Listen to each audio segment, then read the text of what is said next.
Geoholic. Much better. It's just the way things go. Yeah, here we go for the 100th time. Hand grenade pins. 221st time. Throw them up and let something shine. Going out of my fucking mind. Filthy mouth, no excuse. Find a new place to hang this noose. String me up from atop these roofs. Tie it tight so I won't get loose. Truth is you can stop and stare. There it is. I love this song. Good stuff right there. Good stuff. Yeah. Good choice. Good choice. Here we are. Welcome back to Geoholics episode 221. 221. Yes, I can't believe we made it to 221 episodes. Well, at this point, we're just going to keep saying that every week of like, oh, I can't believe we made it to this. 222. Yeah. Well, how about let's make a pact? The next milestone will be 250. And then we'll reflect on it. Fair enough. From then on, we're just going to keep going. It'll be half a year from now, but I can wait. So sometime next year. All right. Couple things we got to update people on. Some events coming up. Want to make sure we mention. Women's Survey Summit is coming up August 1st through the 4th in Pittsburgh this year. That's right. Yeah. To find out more, go to futuresurveyors.com. Are we doing something for the that? The Geoholics will be awarding a what should we call this? A scholarship. Yeah. Scholarship for somebody to attend that event. Yes. So to find out more, stay tuned to our social media because we are going to be releasing the details. It'll just be a short essay that you have to write. Yeah. Tell us why you think you should go. The second year in a row we've done this, right? Yeah. Super successful last year. It was great. Made a new friend as a result too. Yeah, that's right. Still a friend. Yep. Another event I want to make sure I mention, the 2024 Field Crew Olympics. Ooh. Yes. Our good friend, Ben Shinneberry. That's right. Posted something about this. That is July 26th, so it's right around the corner. That's the guy that brought us this bottle, right? He did bring us that bottle, indeed. Yeah. And it is being sponsored by the Kentucky Association of Professional Surveyors. To find out more about that, go to KAPS1, that's KAPS, the number 1.com. Yeah. Cool. And other than that, what's new with you? I always say not a whole lot, but I'm not doing it this week. Man, there's a lot going on. It is for everything's aligning where people are going on vacation as they should. It's the summer. Yep. And man, business is just going crazy. I mean, it's just flowing in like crazy. Yep. New opportunities, setting revenue and margin records and all kinds of great stuff. Like it's really an exciting time. That's amazing. Yeah. What about you? You just got in from a little trip again? I did. Yeah. I spent the weekend in Pine, which was nice. We actually drove back Monday night and then I left Tuesday morning, first flight out to California for a business trip. Did a great presentation on Wednesday that I'm super excited about and hopefully we get selected on. And just had a really, really good time all around. Got to see some folks that I haven't seen in a while. Quick flight attendant story for you. Oh, I love these. You're going to love this. And our guest probably will too, because I'm assuming he flies a fair amount. So my good friend Duffy. And boss. We know and love. Yep. He and I were sitting at a hotel bar one evening. Shocker. And started making friends with a couple ladies next to us. And they were both flight attendants. And we were just talking about they've got to come up with a better way to board and deboard planes. Oh, it is the most mind-numbing process when it comes to traveling. And you know what she said? This is potentially a game-changing idea. She's like, we're thinking we're going to board from the back. Ooh. Because what's going to happen? Everybody's going to board from the back and go immediately to the front. Whereas if you board from the front, everybody gets on. And Why would they not board from the back and push it? Yep. Interesting. And then deboard from the front. Not a bad idea, right? That's really not a bad idea. You think about it. I'm like, why isn't everybody doing that right now? Is the door not big enough back there? Or? I don't know. I have no idea. So that was good. And the other thing I want to mention, NBA draft. Did you watch it, Bill? What a freaking circus this has turned out to be. Well, it's just a different kind of draft. There's a different, way to prepare and progress players, and they go into different leagues, and the international guys are way more, it's crazy. They're younger, but more talented. It's a different kind of draft than it was 20 years ago, where just the best college guys go. Yeah. It's completely different. And I think this has changed recently, but now kids can make themselves eligible for the NBA draft after their freshman year. So half the kids getting drafted were freshmen in college. They're showing them and they're coming up and they look like they're freaking 12 years old. But it's turning into, how baseball does it, where they draft a guy and then shove him into their Put him in program, and then 3 years later he's going to be a stud. That's how that's because now there's G League and there's development leagues and there's multiple levels. So that's the identify the talent early, get them in the program, and that's how they've been successful. And the last thing I'm going to say about it is I have no idea who tells these kids what to wear.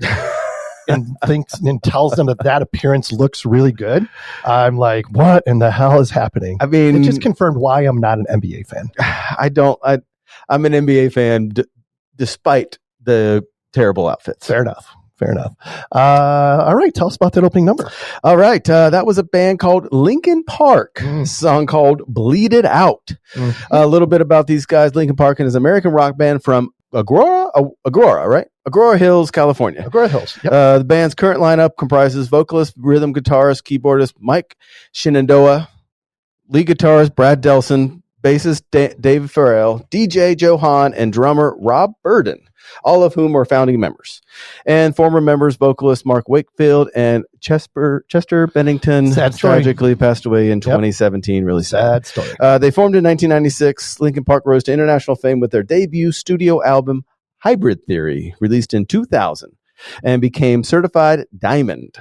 They're among the best-selling bands of the 21st century and the world's best-selling music artist. Best-selling.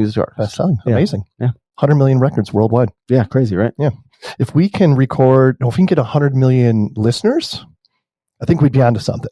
Maybe we might have something there. We might be able to quit our full-time jobs if that happens. Maybe just slip into a 1099 consulting position and then maybe focus a little more on the show. Let's manifest this. Let's do it. Okay. The first step, get it out there. Yeah, but we just did. All right.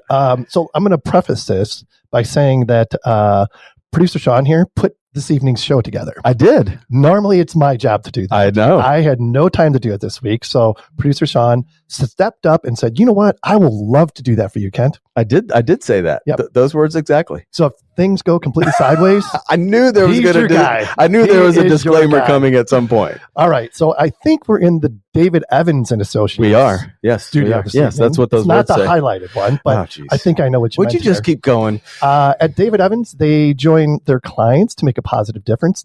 DEA is a recognized leader in the design and management of complex transportation, land development, water resources, and energy projects nationwide. They combine the talents of engineers, surveyors, planners, hydrographers, always mess that one up, landscape architects, and natural resources scientists to provide their clients access to a complete range of services. DEA is consistently ranked among Engineering News Record's top 100 peer design firms in the U.S. and among leaders in many of their local markets. To find out more, visit DEAINC.com. Great company. Really good place to work. I can tell you that from experience. Right. Is this you? This is me. No. Oh, this is you. Okay. Next up, we have the Geomax Weekly Service Pro Tip. To find out more about Geomax, simply go to geomax-positioning.com. All right. Short one, but I like this. It's good. All right. So here we go. Success isn't a result of spontaneous combustion. You must set yourself on fire. Yes, I would agree with that. I like the visual that comes with that of me running around on fire, or a little bit of that, yeah. Like that? But the idea of it just doesn't happen. You got to go out and get it. None of this perseverance and perspiration kind of shit. But I mean, that's what it takes. Is basically the equivalent of setting yourself on fire to be successful. Yeah. Speaking of perspiration, it is hotter than shit in Phoenix right now. Shit. This is a miserable time. Well, I mean, the good news is there's like the monsoons, which makes it humid in the mornings. The monsoon's great. It rains a little bit, but man, like the only break you have is early in the morning. Yes. And then when you go out, it's 5 a.m. and it is like 60% humidity. I am not enjoying living in Phoenix right now. It's tough. It's tough. Yeah. And it's got to be bad if you say it's tough. Yeah. You're the guy that likes I can usually handle it, but man, you add the humidity. I feel like I'm in the South again. It's just, All right. Let's keep going. I am a little bit concerned about this portion of the show, but I think we can pull it off. Why is that? This is the GeoSearch Career Corner. Okay. What do we got going here? We're going to tag team this, right? Yeah. So we actually are going to talk about an opportunity that GeoSearch has available. Yep. You want me to start it? Go right ahead. All right. So this client of GeoSearch is looking for a high-energy, dynamic, and experienced project surveyor. Their position will report to their growing office in Atlanta, Georgia. This candidate will primarily be working in the office, but occasional field work may occur. And they are open to considering a hybrid arrangement for the right candidate, but candidates must be in the greater Atlanta area. All right. They are seeking career-minded individuals for challenging projects, including all types of land surveying-related work. Projects include boundary, altas, easement, and right-of-way surveys, topographic surveys, GPS control surveys, design surveys, and construction layout. This individual would work under the supervision of the survey manager. Yeah, and almost done here. The required experience, 5 years with Trimble GPS and Total Station is strongly preferred. Professional land surveyor, registered land surveyor is required. Not really any degree requirements, but an associate's or technical degree is preferred. And they must have experience with easement, right-of-way surveys, plats, all the normal stuff, and experience in survey technology, including LiDAR and photogrammetry. And also in acoustic sonar technologies that is interesting. Is a plus. Are you sure that's not a typo? Nope. I don't even know what that is. I don't either. But apparently if someone's out it's there a thing. and has experience in that, you may find your position. And you know what? If somebody out there listening is a professional acoustic sonar technologist, email us. We want you on the show. We'd love to have you on the show so we can figure out what the hell that is. Right. All right. To find out more about this amazing opportunity, simply go to geosearch.com. All right. Here we go. Let's loop our guest into this. What do you think? Yeah, let's do it. Dude, by the way, you got the wrong guest name on here. Our guest this evening is Tom Leclair. And a little bit about Tom before we jump him in here officially. He was born in Detroit, Michigan. My wife was born in Detroit, as a matter of fact. Some odd jobs he's had in the past, and I want to find out about a number of these. Commercial fisherman in Alaska. Restaurant owner-operator. Owns a billboard company, I believe, and has been a taxi driver. I'm guessing those aren't in that order. Probably not in that order. Okay. Yeah. I mean, if so, there's a problem. Well, hey, depends on your passions, you know? In his free time, he enjoys playing golf. He has, what is it called? Development of Rio 2100 Business Park in Tempe. I hear this is a really interesting project we'll for a number of reasons. More. We're going to learn more about that. His current job is an independent businessman. I want that job title. I know. I need to figure out how we get there. We're going to learn what that is. And his passion is travel and, as I mentioned, golfing. Tom, welcome to the Geoholics. Thanks for being here. Thanks for having me. It's nice to be here with you guys. Yeah, thanks. Absolutely. And you've got a great voice for this already. Right? He's all nervous and everything. And now that I hear his voice, he's a natural. He's going to steal our job. All right. Before we... how's the pay? You're not going to like it. Okay. You're not going to like it. You're not going to like it's that safe part. then. You will no longer be an independent businessman. I can tell you that. Right? It's the heat of the day internet surging. It is. Yeah, that's a thing. We had a Cox guy come out because our internet was not working at all for like 5 days. And I said to him, I'm like, maybe I'm crazy, but when I'm at home and it's really hot outside, I feel like my TV is like constantly spooling and the internet is just not running as efficiently. And I'm like, is there anything to that? He goes, absolutely. He's like, in the hottest part of the day, wires constrict, right? Yeah. And he's like, it absolutely has an effect on the speed of the internet. Yeah. Super interesting. Yeah. Speaking of rackets, by the way. All right. So pick us back up. So that's how you got to Arizona. That's how I got to Arizona originally. I was on an Air Force summer program from the academy. Okay.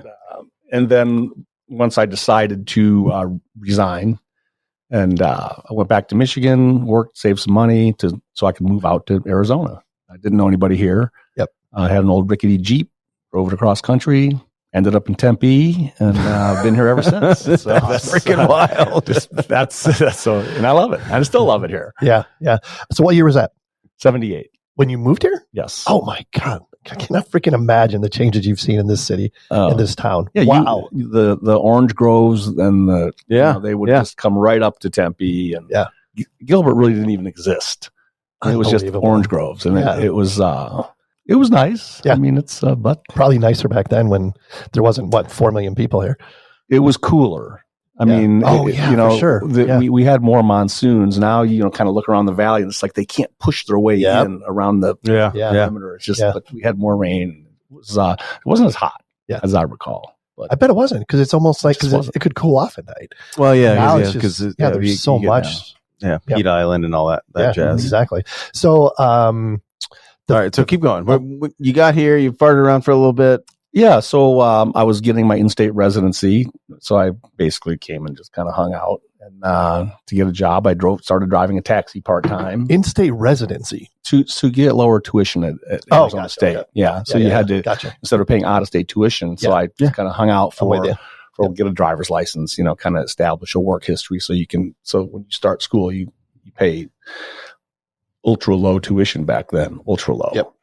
Can't imagine. $300 a semester. That's how old I am. I'm dating myself. But,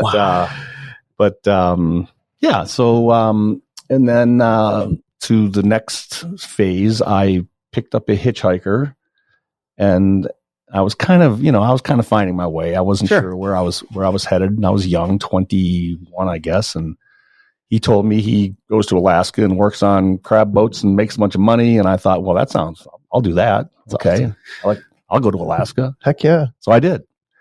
And, wait, so you just basically hitched on with him and the next time? He was a hitchhiker. No, I dropped him off and I just planted a seed. And so I thought, well, I'm going to go to Alaska. I'll go work on fishing boats. But I had no idea what was ahead of me in that sense. Sure. Because it's not something you just kind of. I remember I called up to the Department of Fish and Game or somebody in Alaska, and I said, hey, I'm going to come up to, catch a can or something and work on crab boats. And the guy said, oh, well, do you have a job lined up? And I said, well, no. And he goes, you have experience? And I said, no. You have a lot of money because it's really expensive here. And I said, no. And he said, you shouldn't come. That's what he said. That's awesome. And I went, off I went. So I eventually got there. I went to Seattle first and beat the docks, as they call it. Walked up and down the docks asking boats that were gearing up for the fishing season. Oh, need a deckhand. They're all the same thing. Having experience. Yeah. But it was persistent. I was like every day with my backpack. Yep. Kind of sleeping where I could sleep. How old were you? This would have been 20, almost 22. That's awesome. Sleeping kind of under bridges and on dry dock boats and couldn't get a job. Finally, a guy he said, I need a deckhand. And it was a little salmon trawler, like a little, and it was just the skipper and me and a little wooden boat, little trawler. And off we went up through Puget Sound and out the Straits of San Juan de Fuca to the tip of the Pacific Ocean there by the northwest tip. And I didn't know the bow from the stern. And after about 3 days, he put me ashore. He fired me. I didn't know what I was doing. So that didn't work. So back I went to Fisherman's Terminal trying to give them their job. Yeah. Eventually, it's a weird twist, got a flight to Naknek, Alaska. This is before Federal Express. Okay. Yeah. And I got an odd job unloading some boxes of frozen crab off of a freight boat. And they said, well, if you guys do this, we'll send you to work construction on this cannery we're building in Naknek, Alaska, which is out in the kind of Bristol Bay toward the Bering Sea, Aleutian chain out that way. Yeah. So I walked into the office of the president of this, I guess call it fishery company. Yeah. And I said, hey, you guys said you were going to send me up there. And he looks at his foreman and he says, and there was some kind of a big bearing or something on the couch. And this is before Federal Express. And he goes, this guy can take this as cargo to Naknek. So I was basically a courier of a piece of equipment. So I'm in Naknek, start for 3 days. I'm working construction, digging ditches, Yeah. And I had Sunday off and I go, okay, I'm going down to the docks.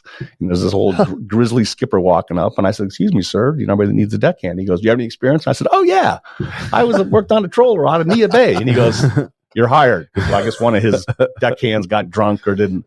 Yeah. And so that was my first real summer-long job on a tender in Bristol Bay, which is where they have the largest red salmon run in the world. Wow. It's a massive, awesome. Yeah. So that was my first year. And then that became, and 5 years later, I was the skipper of a salmon boat. So over the course of, so I became a fisherman. It was my identity. Awesome. It was what I did. Yeah. And I worked on the king crab boats on the Bering Sea. No way. Salmon, the whole, this was before Deadliest Catch made it cool, but and salmon boats in the summer and crab boats in the fall and the winter. Yeah. And then I'd come back and go to school for a semester and go back to Alaska, make money, come back to go pay for, Probably made good money, right? For that, I did okay. You you get a commission of the catch. Yeah. You don't get paid a salary. Now on the tender, I think I got $75 a day for the whole summer, and but you eat and live on the boat, so you save it all up. But if you catch a lot of fish, you make a lot of money.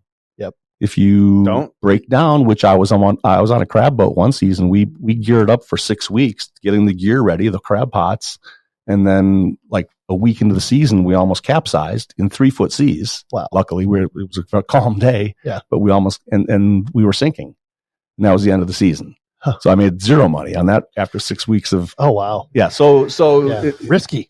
Yeah, it was. Oh yeah, it's risky work. Risk and reward, though, right? Hopefully, the reward's there because it's. So was it? Looking back on it, was it like a whole lot of fun? Do you see the show and think, man, they really glamorized this? It was actually really shitty, or it's semi-accurate. The show. I mean, they've changed how the industry works now. Now each boat has a quota, and they say, okay, each boat can go catch 50,000 pounds. Okay.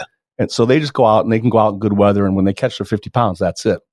Back when I did it, the Department of Fish and Game would say, okay, the whole fleet of 300 boats, we're going to catch 20 million pounds of crab. They'd ring a bell, ding, ding, and off you go. And then 6 weeks later or whatever it is, ding, ding, we've got the quota. Season's over. So you just go nonstop, 24 hours a day. Yeah. So for instance, like salmon fishing was kind of fun, hard work, but it's in the summer, light, 24 hours a day, basically. You're close to shore because the salmon run along the beach, so you lay your nets out there and pull, different kinds of netting. But crab fishing, you've seen it, the big pots. It's pretty monotonous. It looks like it. Throw them over. Yeah, make a loop, right? And pick them up, and if there's crab, you rebait it, you dump it back. And if there's no crab, you stack it on the deck, and that can get hairy. You're out there rolling around in 20, 30-foot seas, and you're 200 miles from land, and it's dark because it's fall and winter. So now it's only light 4 hours a day. Yeah. But I would describe crab fishing as if you could be bored and terrified in the exact same instant, that's crab fishing. Oh, no, thank you. Yeah. So what was your takeaway from that experience? Well, it's an honest way to make a living. I still have friends that they're pretty much retired now, but they did it.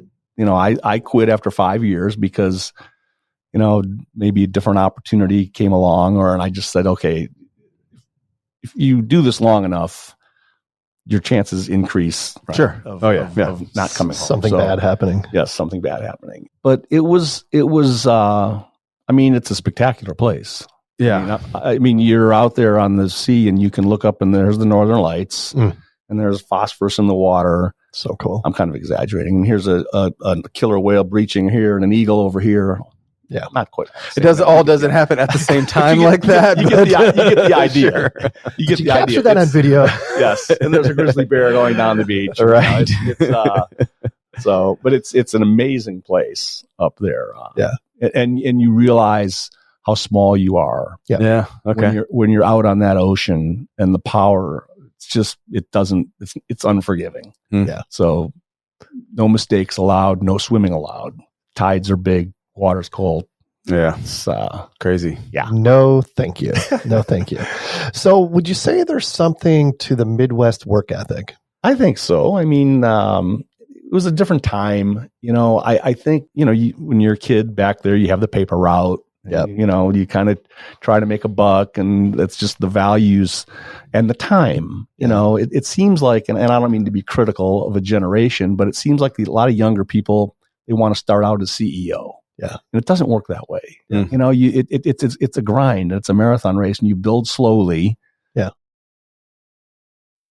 This portion of the program is brought to you by Carlson Software. Founded in 1983. I think I've been using them since 1983-ish. Mm-hmm. Carlson Software is a privately owned international market leader in CAD design software, field data collection, laser measurement, and machine control products for the civil engineering, surveying, GIS, construction, accident reconstruction, and mining industries worldwide, providing one source technology solutions for the entire project cycle. Carlson is headquartered in Maysville, Kentucky, USA. I have been there, to be honest with you, with branch offices in Boston, Massachusetts, the Netherlands, Brisbane, Australia, Ottawa, Canada, and York, England, with resellers available across the globe. Carlson's culture is always on the forefront of adapting and developing new technologies into practical applications while remaining rooted in the down-to-earth industries they serve. Evaluation, development, and support. These key elements are the legs that Carlson stands on, and each of them is directly tied to the people providing. Carlson Software's renowned dedication to customer service is unique in the industry. To find out more, visit carlsonsw.com. Is there competition? Oh God, it's insane. Really? It's insane. I've heard. It seems like such a unique. I've heard city officials say they've never seen such a cutthroat business as the billboard. No way. Business. Now you have your three publicly traded companies, the big ones: Clear Channel, Outfront, and Lamar. Okay, they're the big multinational, publicly traded things. They're the big guys, and then you have the independents here and there, like my company. Yep. It's just there's the way it works is there's a finite number of locations per zoning ordinances where you can put these things. So the real estate guys in those companies are fighting over those. So it's gotten really competitive. And it's changed in that now we have these digital displays. Yeah, I was going to ask you how this has evolved over the course of 40 years. My goodness. Well, when I started, they would do some of it was that paper poster stuff, and then others were the hand paints. And you would literally, remember the old opaque projectors? Yep. You would go into a big warehousey thing. Project it. And they'd project, and then they would hand paint like the Marlboro Man on the sign. And then a boom truck would have to take those panels out to the sign and hang those panels up on the sign, a crew. Yeah. Okay. And that was tough. It was expensive and it was cumbersome. Well, along comes a guy that invents a machine, a computerized thing that has basically you use these big vinyl tablecloths, we'll call them, 14 feet wide by 48 feet long, run them through this computer and these spray nozzles spray the ad copy on. Wow. Changed everything. How long ago was that? That was, I would say that was in about the 90s. Okay. Like the low really 90s. A big printer. Big printer, yeah. And what it did is it made the advertising copy consistent in Phoenix and Chicago and Detroit, where before the Marlboro people had to rely on the skills of the local painter. So were people still painting these things up into the 90s? Oh yeah, absolutely. Really? And they would paint, just like subdivision signs, they still hand paint some of those things. Yeah. That you sell the wooden signs. Yep. That printer and those vinyls really changed the industry because now a crew could go out and just hang the vinyl over the faces. They didn't have to take the actual panels down and take those to a shop and bring them back. So that really changed things. Okay. And then of course then the LEDs came along, early 2000s. Okay. So what does one of those billboards cost? To build? Or do you build them? Do you buy them? Or what's your position? Well, what typically in the industry is what you do is we go out and we lease property. Okay. And then we sign a ground lease. Yep. And we have a landlord and we go to get a building permit. And if it's on a federally funded or state road, we have to get two permits, one from the department, ADOT, and one from the local municipality, whether that's City of Phoenix or whomever. And then we buy the steel. And then we build the sign, install it. Yep. And then we have salesmen that go out and try to peddle the advertising space. Okay. So that's how. And hopefully there's a delta between what we take in and what we pay out. And I will say this though, another big thing that's changed is the landlords from back in the 80s. You'd pay a guy a couple $100 a year, some farmer, right? Yeah. And it's different now. The guys that own property, these commercial industrial zone properties, they're real estate experts, and they get it. So it's not as easy, and it's a lot more expensive. To get a deal with the property owners nowadays. Okay, so I got to stop you there because this is where we kind of loop in a little bit. Kent and I were talking about earlier, so this is where you're going to have some stories. I mean, how many signs do you think you've built and put in over your career? Hundreds and hundreds. I mean. I got to ask from kind of both of our perspectives, you built a lot of foundations, right? I mean, how do you get these things that, this one pole and it's got this huge overhang, how deep what's the deepest one that you ever put in? As a matter of fact, we're building one right now in Seattle. They just sent me pictures today of the foundation they put in. They had to put a casing down there because in Seattle, the soil is so, they literally have to pump water out of it while they're drilling. Right. The casings in. A lot different here in Arizona. Crazy. In Arizona, we have this good lateral load bearing pressure. Mm-hmm. So, here we can just do a drill. Say you go down, say the sign is going to be 50 feet tall. Mm-hmm. Okay. And they're big signs and they weigh a lot. You might go down 30 feet with a 5-foot diameter hole and just put the column in, which is maybe a 3-foot diameter column with a wall thickness of whatever. And then you just do a direct pour of the concrete around it. And here that works pretty well in this type of soil. Mm-hmm. Up in a place like Seattle, not so much. It's a lot more expensive and a lot harder just because of the you got to pump out the groundwater because obviously it's going to be there because you're basically at groundwater. yeah. Or I built one in the Bay Area where they had to pump some kind of a gooey substance into the hole to make the hole hold up so it wouldn't collapse. Mm-hmm. And then that had to be taken out and put into a tanker truck and taken to be disposed of, which costs.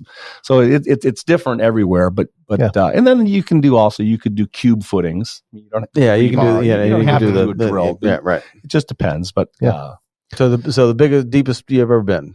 Well, I'll tell you the biggest at Tempe Marketplace, which is we know where that is. Mm-hmm. Those 4 giant billboards. Yep. I built those in 2007, and those were the first digitals that were in Phoenix. Oh wow, really? Were my companies? Yeah, and so we beat the big boys to the digital. Yeah, those were the first digitals that were installed in the city. Anyway, but that Tempe Marketplace is also on a landfill. Oh yeah, that's right. Yeah. So we started to dig, and it was like digging in kitty litter. Oh my gosh. The 1 cube footing that was supposed to take, call it 30 yards of concrete, took 220. It just kept collapsing. So it was like kept going. It was horrible. So that was the biggest. So those signs ain't going anywhere. But so I got to ask: have you ever put a sign in the wrong spot? Not because it's a surveyor's mistake. Don't blame it on the surveyor. Well, all right. So this is kind of a little different episode, but loop in a little bit of, how do you know where you're at? And a lot of times it's you're leasing a sliver here between this property and then the states. How do you find that little zone where you're allowed to put your spot? We do a lot of I think we've used your company, haven't we? Oh, of course. We do boundary surveys. We just did one in Seattle. I said, you guys need to go identify the property line so so the head of the sign is not hanging over the neighboring property. Right? Yeah, that too. So go and of course we have to do all the underground detection services so we don't hit something, and that's happened. I mean, it's happened a few times. In Vegas, once we were building one on Tropicana, and that sign's still up right at Tropicana and Colville. The Southwest Gas came out and said, "No, you're good to go." They pulled away, and they weren't a mile away. The driller starts, and he hits a gas line. Oh wow! Had to shut down the hotel. Nobody got hurt. No way. Nobody got hurt. But they had to evacuate the restaurant and the hotel. Wow! But we were in the clear because Southwest Gas came out. Yeah, gave you the go ahead, right? Exactly. So do you compete with cell companies for these lease areas? No, do you guys fight for the same? That's a different ordinance. That's a whole different thing. Okay. So no, we don't compete with them. Yeah. Interesting. Yeah. Yeah. So, where did the taxi driver fit into all this? Well, I was going to school and I was, out here and I just needed a job. I needed money. So I thought, I got a job driving a taxi and it was kind of part-time but it fit in, and I did it for a few years, driving those big old checker cabs. Remember those things, those giant tanks? Yep. No, Tom, I don't remember that. Okay, well, and I would drive at night. Sean only knows Lyft and Uber. Exactly. I would only drive at night because that's when the night people were out and it was fun. Oh, sure. I had a lot of fun. And if I had to study, I'd go wait in line at the airport. But, who needs that? Right. I would just kind of patrol the streets, and it was a fun job. Yeah. I've always said, if things go south, I'll just go drive a taxi. I mean, it was, and then one summer I was up in Alaska. I was in Anchorage, and the fishermen were on strike, so there was no fishing. Yeah. For 3 weeks I was in Anchorage. I drove a taxi at night in Anchorage, and that was kind of cool. Wow. It was fun, Yeah. Well, you get to meet so many interesting people. I can't imagine. You really do. Yeah. So how'd you buy a bar? Well, I didn't buy it. So I'd been in the billboard business now for 5 years. Now we're up to 90. I'd sold my company in Phoenix, and I went to Albuquerque. I had a no compete here. So I went to Albuquerque, built a bunch of signs over there, a bunch, meaning like 8, and sold those to 3M, because National 3M was in the business for a long time, sold those. And so I was living in Fountain Hills with my first wife, my 2 little kids, and some guys I knew from the local bar said, hey, we're going to open this bar. Now, this is out Fountain Hills Way, Northeast Scottsdale, in 1990, and it's brand new out there. And we're going to open this restaurant, and we bought this franchise called the Philadelphia Bar and Grill. You want to be a partner, a third partner? I said, yeah, I've never done that. Yeah, let's do it. I've never worked in a restaurant. Yeah. So we did, and the franchisor basically disappeared with our money. Oh, wow. One guy, like literally a week later, said, I don't want to do this anymore. And then the other, so it was me and one guy now. Oh. And I'm building a restaurant, and I've never worked in one. And it was called Philly. So I changed it. It was called Philly's Bar and Grill. Okay. Up at 92nd and Shea, where there was no competition. Yeah. There was nothing out there. There were like 2 little things, but it was exploding. So and back then is when you had those 10-foot satellite dishes. Yeah. So and people didn't have DirecTV yet. It didn't exist. Yeah. So on weekends, people from Iowa and Minnesota and Cleveland, they were hanging from the rafters to come in and watch their team, because we had these 5 giant dishes, and we could, we had that kind of market. Yeah. And it was great. Again, I had a lot of fun. Met my current wife there. Yeah. And it was, and I made good money. I mean, I was making money. Sure. So I opened a second one down at Scottsdale and McKellips. That Phillies is still there. That one's still there. Yes, been there. So I opened a second one. So I was the founder of that Phillies. Yeah. And instead of having one that was making money, now I had 2 that were breaking even. Oh, interesting. Yeah, it was like, okay, wait, this is back in the cash society. And so that's when I kind of, so after 5 years, kind of a 5-year pattern here, 5 years of fishing. Yeah. 5 years. After 5 years, I said, you know what, I'm out. And by that time, a lot of the Pima corridor was really building up. The 101 was being built. Okay. Yeah. And I remember like 8 restaurants, Applebee's, Chili's, a bunch of them. Yep. All opened within 6 months. So I knew it was going to, like, the numbers were going to. So I sold them both within a week of each other to different guys, different parties. And I went back in the billboard business. Basically, I was never out of it, but sure. I took a hiatus, and then I went back in the billboard business. So that was the bar story. Interesting. Yeah, but it was. I know. I already know where you're thinking, because. Yeah. It was hard because the staffing. Yeah. I mean, you could have a. Could you imagine trying to do it now? It's worse. No. I mean, it's a whole different world, and hiring. I mean, that realm of people that work in that industry are all great, and it's a lot of fun. But man, it is a different animal than it's like normal. It's so incestuous, it's weird. You would have like a server would say, well, you're on the schedule Friday night. And she'd say, well, can I have that off? I have a date or something. Yeah. Well, no, there's a Suns playoff game. I mean, we need all hands on deck here. Yeah. And then she would just quit and, get a job at Applebee's across the street. Yeah. So it was difficult. There were challenges in that sense, but, the first ghosting. Yeah. Right.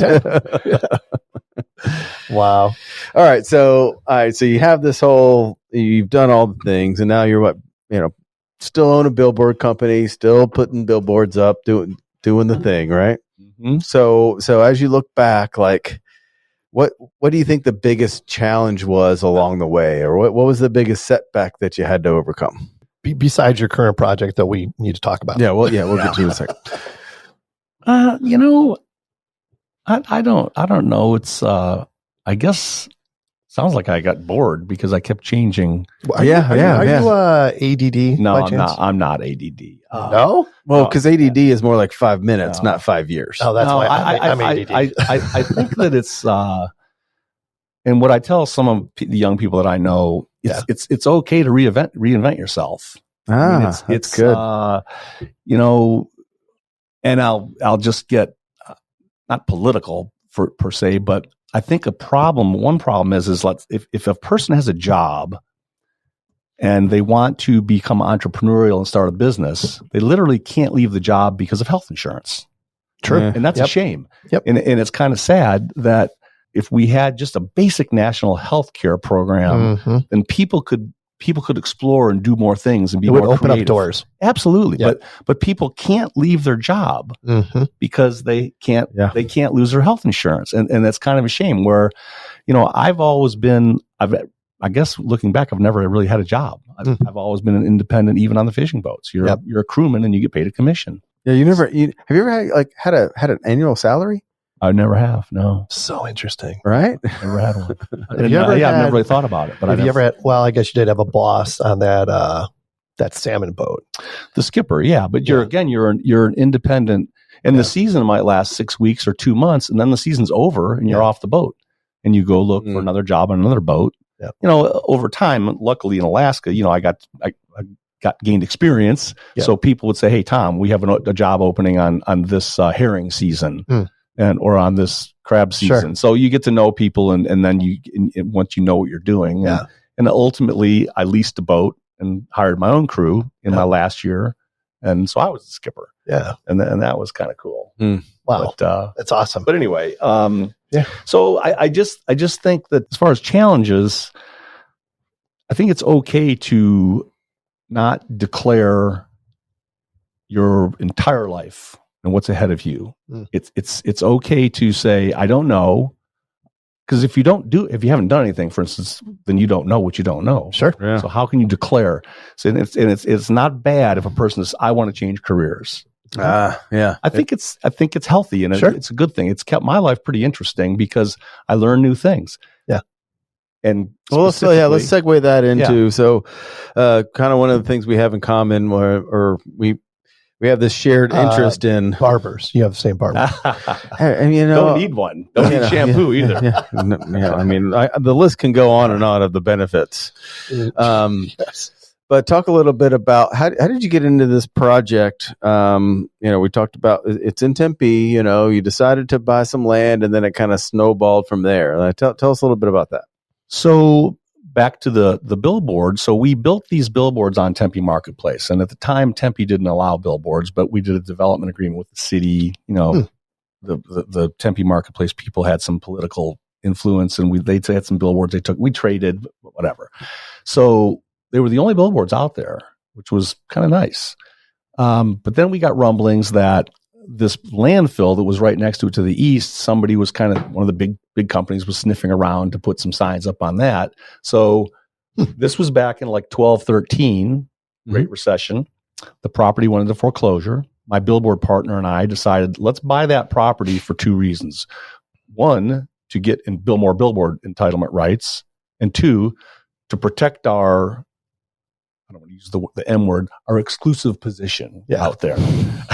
So if anybody's going to have billboards on that corner, it's where the 101, 202 converge. So we bought it out of foreclosure. Got a great price. But it was a landfill. Yeah.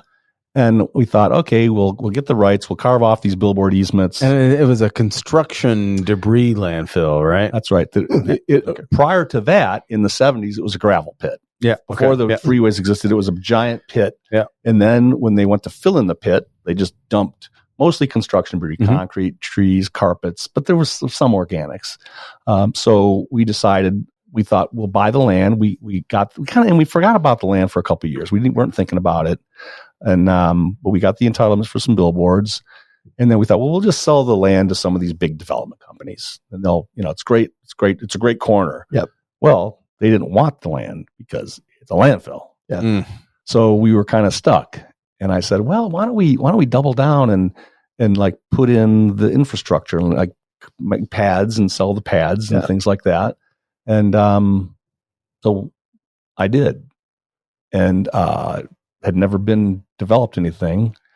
And you chose a construction landfill to be your first development intro into the world. Sean, you're not the first person that's made that comment. A little bit of hair on this deal. My comment was going to be when you put up those first billboards and you had all those problems. You're like, let's do more of that. I had fun. Not yet. Let's do that on a Remember much that one scale. that went from 2 yards of concrete to 200 yards? Let's do that again. Yeah. And this very morning, I was out there watching grout being pumped under one of my buildings because the building's sinking. Oh, okay. And it's been a nightmare, part of it. It's been an ongoing problem because we didn't engineer and build the buildings like we should have. I've learned now it's a little late, but it's costly.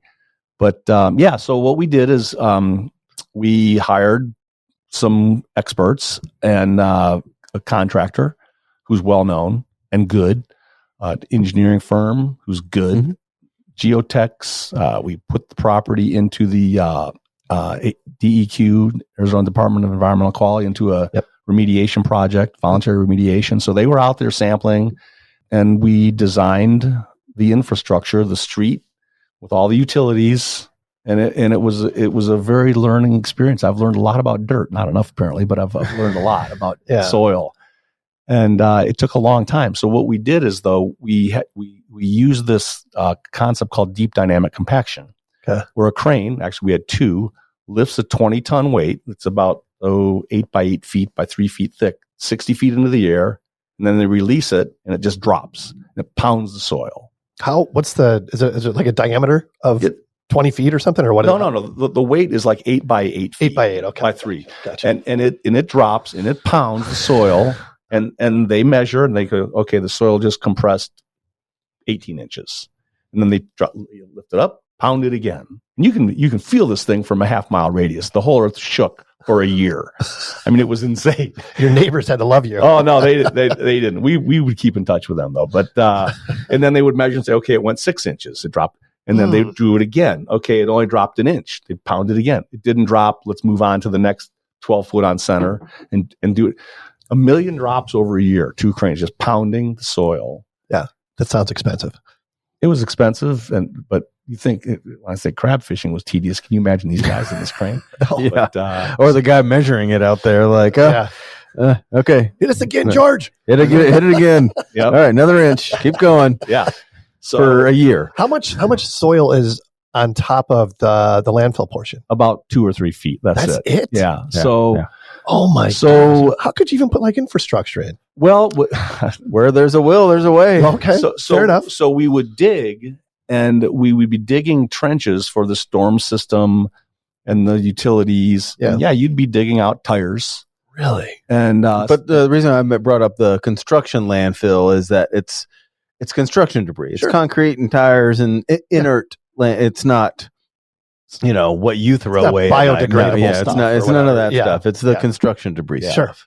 Rubble, a few small pockets, but not much. Yeah, and we did a lot of probing, so we tried to identify those spots. Yeah, and then we kind of determined where the road would go. But every time they would stick the excavator in the ground, the environmental engineers would test it and say, okay, this can go back in the ground as fill, and if it got exported, we had to take it to a special landfill, which was costly.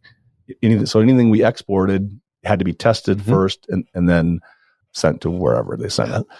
But it was a big project, and now at the site, 7 years later, there are and we expanded. We bought some property adjacent to on both sides. And kind of so is that tripling down or quadrupling down, or I mean, well, what kind of factor can you say quadruple plus a couple zeros? Yeah, it was costly. It was stressful. But you're already in there, so you're like, why don't we just go ahead and do it? You've already learned all the things, right? I was halfway across the ocean, and I couldn't stop. It was there was no turning back, and I was just trying to figure out. And my partner that started with me, he kind of like the restaurant, he bailed pretty early. He said, I can't do this. I'm not, not interested. So I was kind of, okay, well, now I have to figure this part out too. Yeah. But got through it. There's 2 hotels. There's, some big office buildings. Yeah. Like we're talking 150,000 square foot buildings. 2 of those Freedom Financial buildings. Yep. Boyer company out of Salt Lake came in, bought a pad here, bought a pad there, built the vertical parts. Some apartment guys came in. Yep. 2 apartment complexes that have gone up. Yep. So it's. I mean, aside from learning that we shouldn't have built buildings on compacted, deep dynamic compaction soil. Yeah. It's been a success. It's been an amazing success because we transformed what was an eyesore into something that a huge economic generator for the city of Tempe. Right.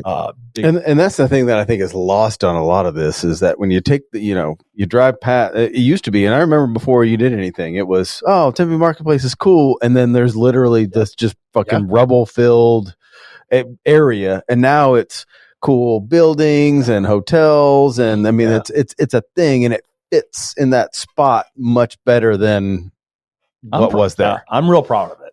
All the issues aside, it's still a cool project, and the fact that it was pulled off. Yeah, the issues are that now we're pumping grout under these 5 buildings that are up on that elevated portion of the landfill. What should have happened, at the beginning, is we should have used those piers, not helical piers, because I guess you can't do those in trash, but the high pressure piers where they basically build the building and the foundation on piers that go down to native. Yeah. And we're doing that retroactively in a sense by pumping grout under these buildings to stabilize these things, because they've shifted more than a normal. But the other reason why you're doing that is because it's permanent. Like these buildings, and especially like the restaurant, like those things are going to be there forever or for a very, very long time. And it's more valuable for them to be there and then just get stabilized than to knock it down and start over. Like it's more established. And I don't know, that's probably been debated, but it's a more established area now because of what you've done. Is my point. Like if it was out in the boondocks, you wouldn't do this. It is in a great spot in a high traffic area where it makes sense to rehabilitate versus a tremendous amount has been invested in the buildings, prior to the subsidence. I mean, so to just condemn the building, that would be basically where I'm looking at this, like for instance, my retail building where Spanato's restaurant is in Daily Dose. That we're pumping underneath right now. I'm looking at it like, well, this just adds to the cost basis. Okay, instead of it costing X, it's X plus this grout. Sure. So, who's the manufacturer of that grout? It's just normal grout. Like I need a name. Cemex? Yeah. I'm going to buy stock in this company, is what I'm saying.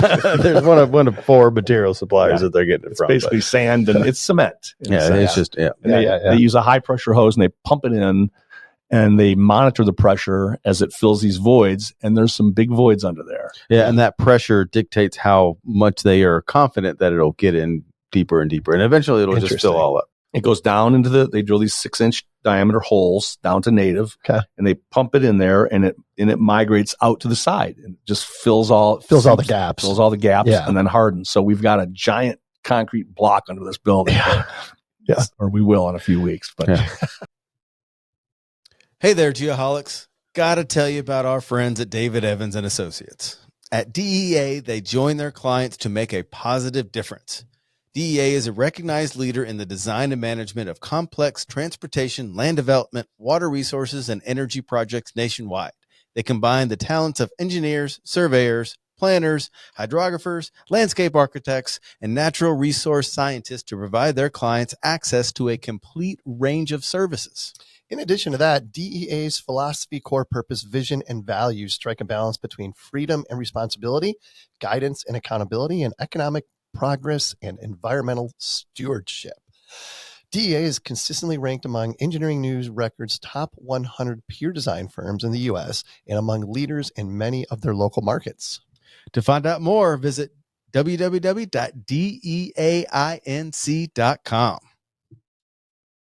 So what good and bad, like what's some advice you could give? Like, one thing not to do is this. One thing to do is this. Well, the thing to do that I've tried to live is to be, when it comes to dealing with colleagues, clients, is to always be honest. Yep. Don't cheat. Don't cheat. We will not lie, cheat, or steal, nor tolerate those among us who do, the old honor code thing. But because it will come back to haunt you, and you can do 1,000 things right, and you do one thing wrong where you've cheated somebody, and that's all they remember. Yep. So you stay on the straight and narrow. Yep. And don't fudge paperwork, and don't cheat on your taxes, and don't. Oops. It's just that's kind of how I try to live, and it makes it easier. Sure, you might not gain as much short-term profit or something like that, but you what you do is you do maintain a reputation that people want to do business with. Yep. And that's what I would say is to stay on the straight and narrow. Yep. So people, because 10 years from now, what you did 10 years ago, they'll remember. Yep. Good, bad, or otherwise. Yep. People don't forget. Sean, you're going to be proud of me at this interview presentation we did this past week. Yeah. One of my quotes was, one thing I've learned in my 33-year career is that people want to work with people they like. Ooh. People they trust. Oh, that sounds familiar. People they can rely on. That's right. And we are those people. Oh, man. Yeah. Good for you. But one of those, but trust and rely on. They don't have to like you, but if they trust you and rely on you, they'll still, you can have personality conflicts or differences, but you'll still get the business if they trust and rely and know you're reliable. Huge. Absolutely huge. And be on time too. Don't be late. Maybe that's it. What's the one thing you would tell a younger person? Don't do this. You said what they should do, but what's something they absolutely should not do? I guess the opposite of that. The opposite of that, sure. Try not to cut corners because same thing. It's kind of the opposite of being honest, right? I can see that. Yep. Yeah. Take chances, right? Calculated chances, I think, but it's okay to take a risk. There is nothing calculated about what I heard. Any of these stories of it's not like, I really ran the numbers and getting into this business really made sense for. No, it was like, all right, screw it, let's see what happens. But you're a timely guest, Tom, because the big theme this year for me personally and professionally, and in this podcast is. Let's fail. Let's fail quickly. Let's fail forward. Let's just try stuff and see what happens. Because what's the worst that's going to happen? Exactly. Right. You can't be afraid of failure. And when you just believe in the success and you just keep pushing, things can happen. If doesn't always, but work out exactly that way. But if you just keep pushing, and trying, and